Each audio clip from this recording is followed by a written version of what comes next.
I'm David Wilson, mechanical engineer and technical content creator at Fictiv. Welcome to the third episode of the FictivMade series, where I will cover design for injection molding. This segment will go through the detailed design phase for injection molding, including insert molding and DFM requirements. One of the most essential factors in injection molding is wall thickness.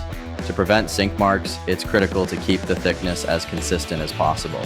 Since these parts are generally flat with uniform thickness, shelling out the model was not as much of a concern. However, the hinge area had to be cored out to fit the hinge pin while leaving enough material to fill and secure the pin structurally. Draft is a critical feature in injection molded parts that ensures the part can be removed from the tool without defects, such as drag marks or warping. In this case, flat areas in the hinge area were mating surfaces, so the draft direction and angle had to be selected accordingly to maintain clearances with tolerance and functionality in rotation. The amount of draft to ensure design intent and moldability is an important back and forth that must be resolved during the DFM phase. Slides are parts of the tool that pull in a different direction from the core and cavity A and B sides. They can achieve undercuts like those shown in the hinge area and can get away with minimal draft in some cases.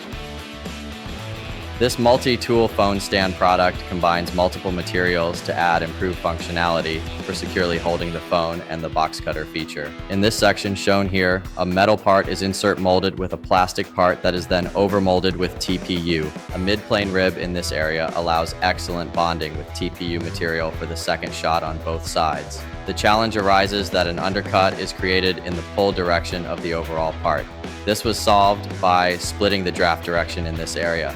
Holes in the rib significantly improve retention by increasing surface area even more, and the TPU that fills them creates a mechanical interlock with the substrate to prevent delamination. The same bonding principles apply to metal insert molding, but can be more difficult due to differences in material properties and the increased heat difference with metal parts. Thanks for joining us. We hope you enjoyed the episode. See you next time.